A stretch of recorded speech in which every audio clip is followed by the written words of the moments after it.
The studio lights were warm, almost flattering, casting a soft glow across the familiar morning show set as Michael Caine settled into the chair opposite Lorraine Kelly. The audience applauded instinctively, some standing, others smiling with the kind of affection reserved for a man whose voice and face felt stitched into decades of cinema. Michael acknowledged them with a small nod and that half smile that suggested both gratitude and mild embarrassment. He looked comfortable, relaxed even, his hands folded neatly in his lap as if he had done this 1,000 times before, which, in many ways, he had. Lorraine opened the interview with warmth, her tone light and welcoming. They spoke about his early days in London, about chance meetings that changed the course of his life, about the strange feeling of watching yourself grow old on screen while feeling young in your own mind. Michael's gravelly voice filled the studio, each word measured, thoughtful, occasionally punctuated by dry humor that drew easy laughter from the crowd. The chemistry felt natural, almost effortless. Producers exchanged satisfied glances behind the cameras. This was exactly the kind of interview they loved, comfortable, charming, safe. As the conversation drifted through memories of iconic roles and famous co-stars, Lorraine leaned forward, eyes bright, clearly enjoying herself. She joked about accents, about how his voice alone could command a room. Michael laughed, gently teasing her back, and for a moment it felt less like an interview and more like two old friends reminiscing over tea. The audience relaxed into their seats, content to listen. Then Lorraine shifted in her chair, glancing briefly at her cue card before looking back up at him. Her smile stayed in place, but her tone changed just enough to be noticeable. She mentioned a comment Michael had made years earlier, something about modern cinema and the way some younger actors approached their craft. She framed it lightly, almost playfully, but there was an edge to it. "You once said," she began, "that a lot of today's actors don't really put in the work like they used to. Do you still stand by that, or have you softened a bit with age?" A ripple of anticipation moved through the audience. Michael's smile faltered, not dramatically, but just enough. He took a breath before answering, his eyes briefly flicking toward the floor as if choosing his words carefully.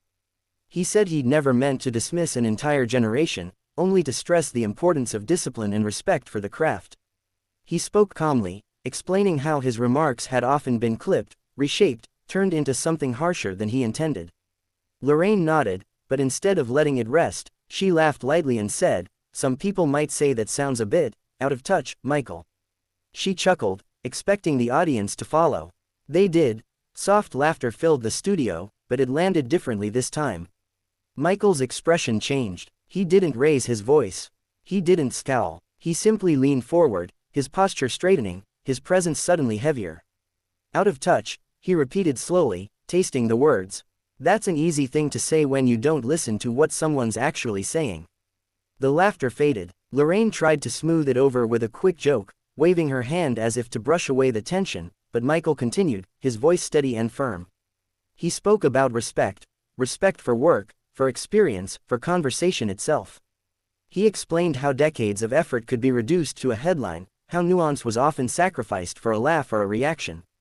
The audience sat still now, unsure whether to applaud or remain silent. Lorraine interrupted him gently, attempting to steer the conversation back to safer ground, but Michael didn't stop. He wasn't angry in the explosive sense. Instead, there was a quiet intensity in his words, the kind that made people listen whether they wanted to or not. He talked about how interviews had changed, how moments of reflection were often pushed aside in favor of provocation. His eyes met Lorraine's, not accusing, but unyielding. Another interruption came, this one slightly firmer, and something shifted in the room. Michael paused, inhaled, and then stood up. The movement was unhurried, deliberate. Chairs scraped faintly as audience members leaned forward. Lorraine looked up at him, startled, her smile finally dropping as she realized this wasn't part of the show. Michael adjusted his jacket, smoothing it down as though preparing to leave a formal dinner rather than a live broadcast. His voice, when he spoke again, was calm, almost gentle. "I came here to talk, not to be turned into a joke," he said. "If this is how you treat your guests, then I think I'll take my leave." Gasps rippled through the studio. A producer's voice crackled faintly through an earpiece. Lorraine tried to respond, apologizing quickly, insisting she meant no harm, but Michael was already stepping away from the chair. He offered a small nod to the audience, an acknowledgement, a quiet thank you, before turning toward the edge of the set. Crew members moved instinctively, unsure whether to stop him or guide him. The cameras struggled to keep up, cutting between wide shots and Lorraine's stunned expression. Within seconds, Michael Caine was being escorted off the set, disappearing behind the curtain as the director called for a sudden break. The screen faded to commercials, but the tension lingered in the air, heavy and unmistakable, as everyone realized they had just witnessed something unscripted, something that would not be easily forgotten. The fallout from Michael Caine's abrupt exit was immediate and far-reaching, spreading through social media like wildfire while the morning show limped through the rest of its broadcast. Clips of the confrontation circulated within minutes. Michael standing, composed yet firm, telling Lorraine Kelly that he would not tolerate being misrepresented, followed by the stunned camera angles capturing his walk off the set. Viewers erupted in real time. Some applauded his decisiveness, praising him for standing up to a host, while others defended Lorraine, insisting that the tension was blown out of proportion. Hashtags began trending within the hour.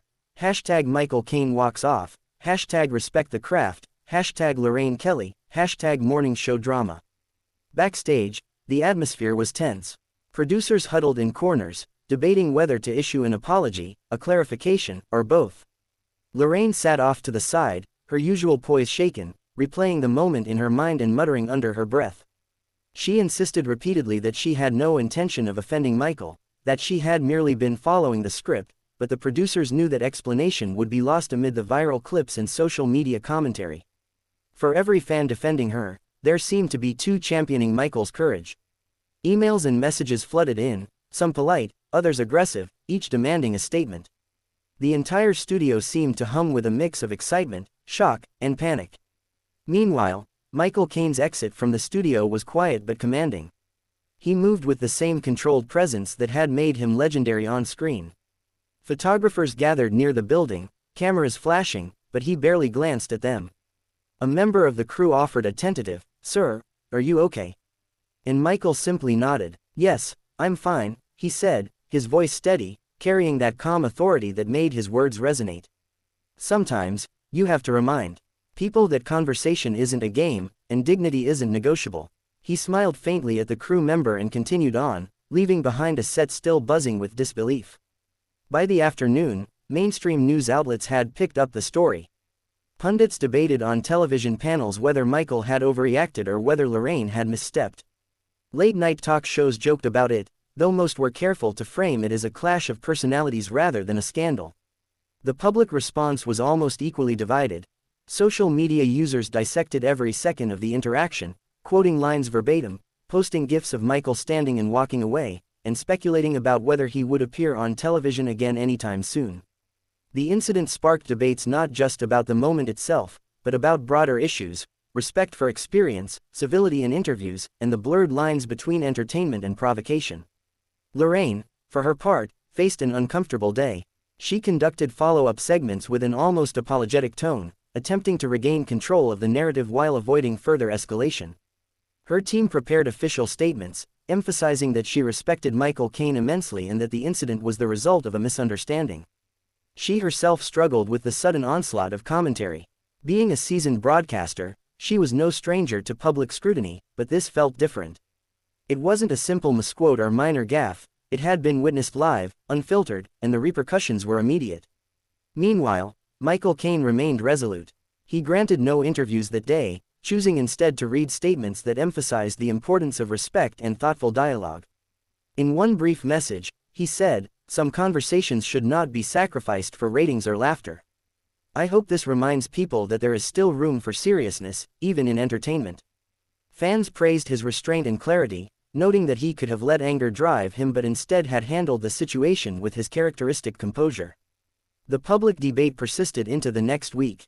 Morning shows and news outlets dissected the incident frame by frame, analyzing expressions, body language, and tone. Social media forums buzzed with speculation. Was this a turning point for Michael in how he engaged with media? Would Lorraine adjust her approach in the future?